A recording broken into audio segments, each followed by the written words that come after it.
Hi friends, ഇന്ന് നമുക്കൊരു ശംഖുപുഷ്പ ചായ കുടിച്ചാലോ? വീട്ടിലുള്ള ശംഖുപുഷ്പമാണ് ഇത്. അമ്മ ഉണ്ടാക്കിയതാണ്. ഇതിൻ്റെ വൈറ്റ് കളറും വീട്ടിലുണ്ട്. ഇന്ന് രാവിലെ തന്നെ ഇത് പറിക്കാനായിട്ടാണ് ഞാൻ പോയത്. കഴിഞ്ഞ ദിവസം ഒരു വീഡിയോ കണ്ടിട്ടുണ്ടായിരുന്നു. അതിൽ ശംഖുപുഷ്പത്തിൻ്റെ ചായ കുടിച്ചാൽ ഒരുപാട് ബെനിഫിറ്റുകളുണ്ടെന്ന് കണ്ടിട്ടുണ്ടായിരുന്നു.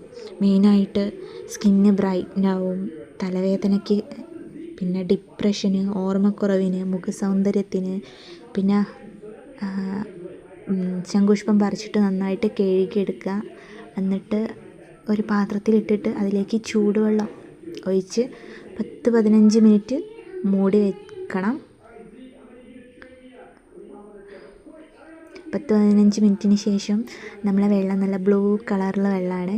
ഞാനിതിൽ ഒന്നും ആഡ് ചെയ്യുന്നില്ല. നമുക്ക് ഹണി, ലെമൺ ജ്യൂസ്, ജിഞ്ചർ അങ്ങനെയുള്ള എല്ലാം ആഡ് ചെയ്തിട്ട് കഴിക്കാവുന്നതാണ്. ഞാനൊന്നും ആഡ് ചെയ്തിട്ടില്ല. അപ്പോൾ ഇത്രയേ ഉള്ളൂ.